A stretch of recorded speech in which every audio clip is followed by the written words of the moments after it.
Hi, I'm Katie Hacker. You get to double the fun of crafting when you use your creations, like this survival bracelet. No matter what you encounter, paracord can save the day.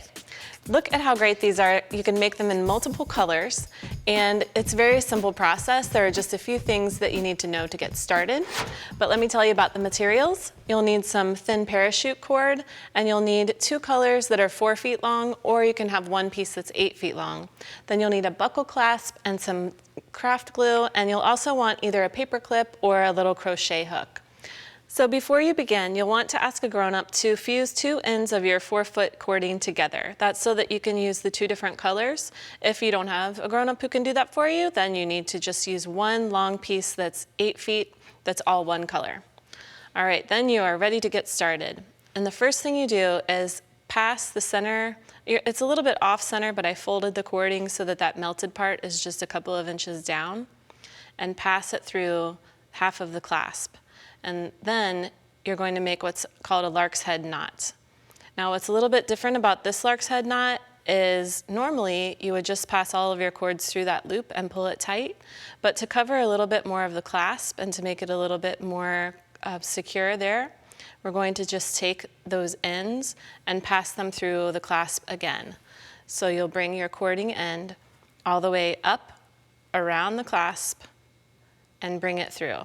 So that's a little bit different. It's called a double lark's head.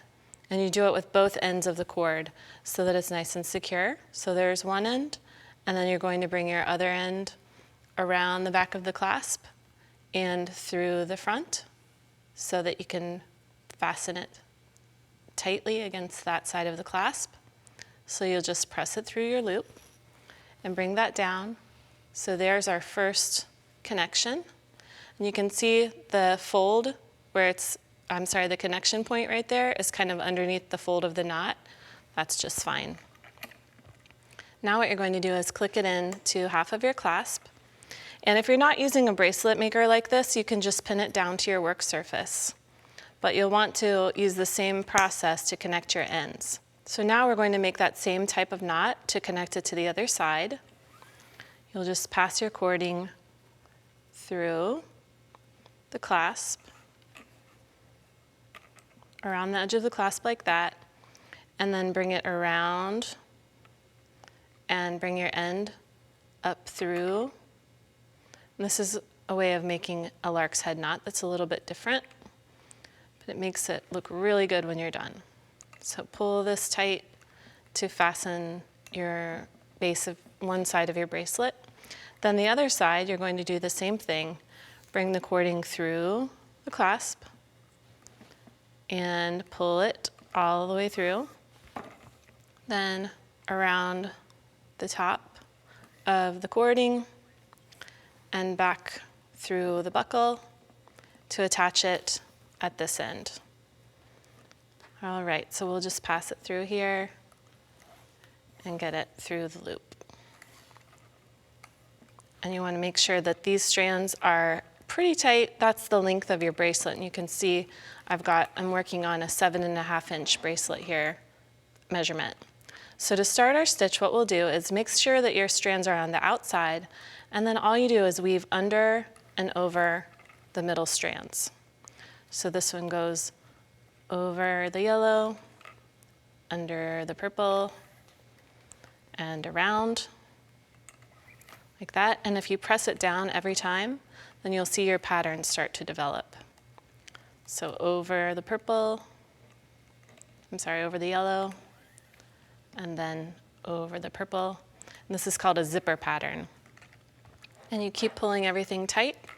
So see how this is starting to happen here?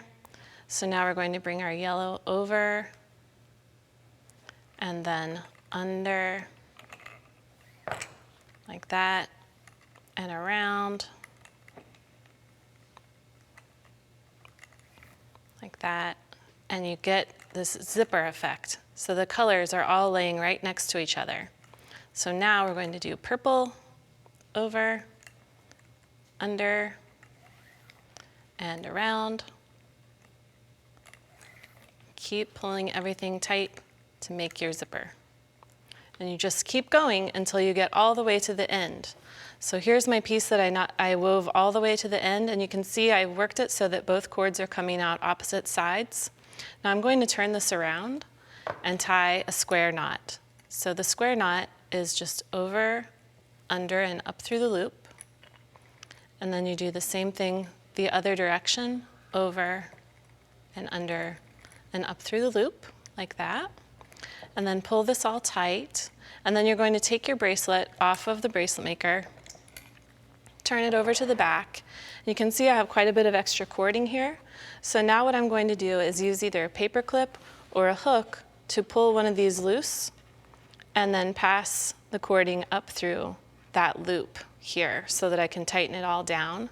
And on this one, you can see I have my cording that's coming under and crossing. This is just to cover it up on the back. So now that we're finished, we're just going to cut this here, and then we'll add a little bit of glue, and that will hold our bracelet all in place.